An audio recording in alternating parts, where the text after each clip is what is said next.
Mohon maaf orang-orang yang posisinya jauh dari kota Madinah merindukan Madinah, merindukan bercita-cita bertemu dan silaturrahim keluarga Madinah dan ziarah makam Nabi Muhammad sallallahu alaihi wasallam.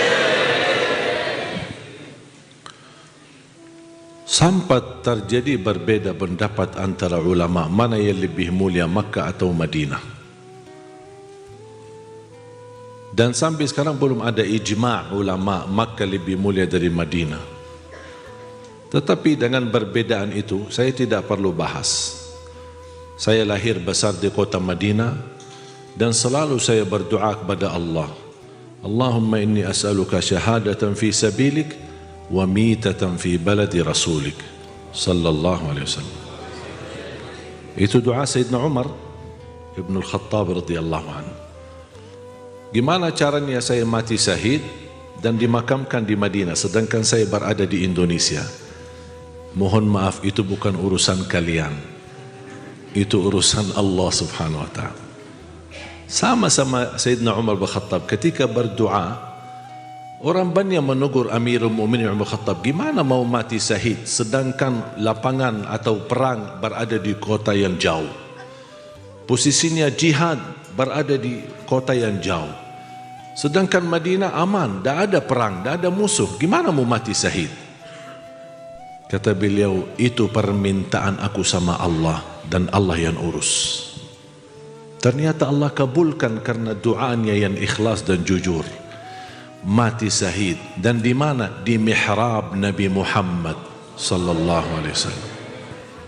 Ketika jadi imam salat subuh, dan ketika ditusuk dan dia pingsan dan dibawa ke rumahnya dan dilanjutkan oleh Imam Abdurrahman bin Auf menimami salatnya dan selesaikan salat. Ketika Umar Khattab sadar, dia tidak pernah bertanya siapa yang menusuk aku, siapa yang berbuat macam ini. Dia pertama ketika sadar, dia cuma tanya, asallal muslimun, apakah mereka sudah selesai salatnya? Coba bayangkan, dia lagi ditusuk, menghadapi tantangan yang berat, bisa mengakibatkan dia mati, tapi dia masih fikirkan salatnya. Aku tidak heran kalau Umar Khattab seperti ini karena gurunya Nabi Muhammad sallallahu alaihi wasallam. Dia min madrasat Muhammad ibn Abdullah sallallahu alaihi wasallam.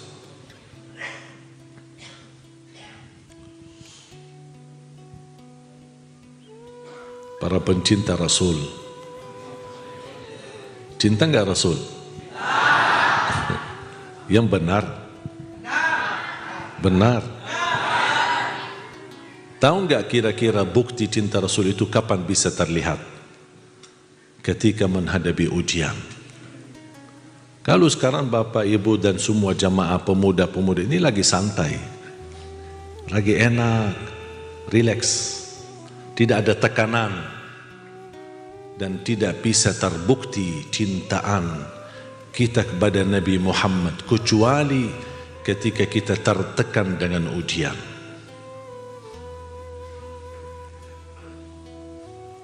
Ketika kita menghadapi tantangan dan ujian yang barangkali menyakiti hati kita, menyakiti perasaan kita, baru akan terlihat apakah kita cinta atau tidak.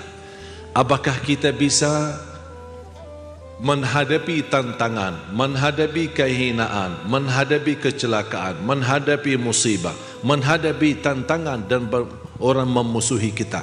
Apakah kita mampu menghadapinya dengan akhlak Nabi Muhammad atau akhlak jahiliyah? Orang tidak bisa dikatakan dia mulia akhlaknya sedangkan dia duduk manis di rumahnya.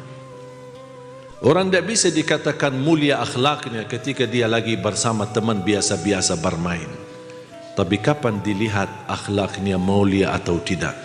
Ketika tertekan dengan musibah atau ujian. Pertanyaan saya jamaah sekalian, pernah enggak seumur hidupmu sampai titik ini, pernah enggak ada orang buang kotoran unta di atas kepalamu ketika lagi sujud salat? Pernah? Pernah?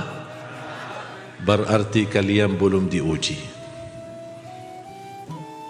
Kita belum diuji.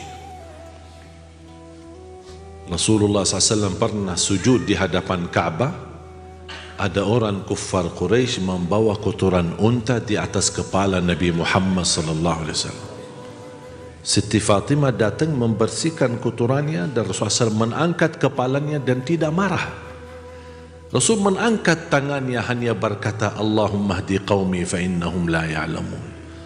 Ya Allah, berilah hidayah kepada kaumku karena mereka belum tahu.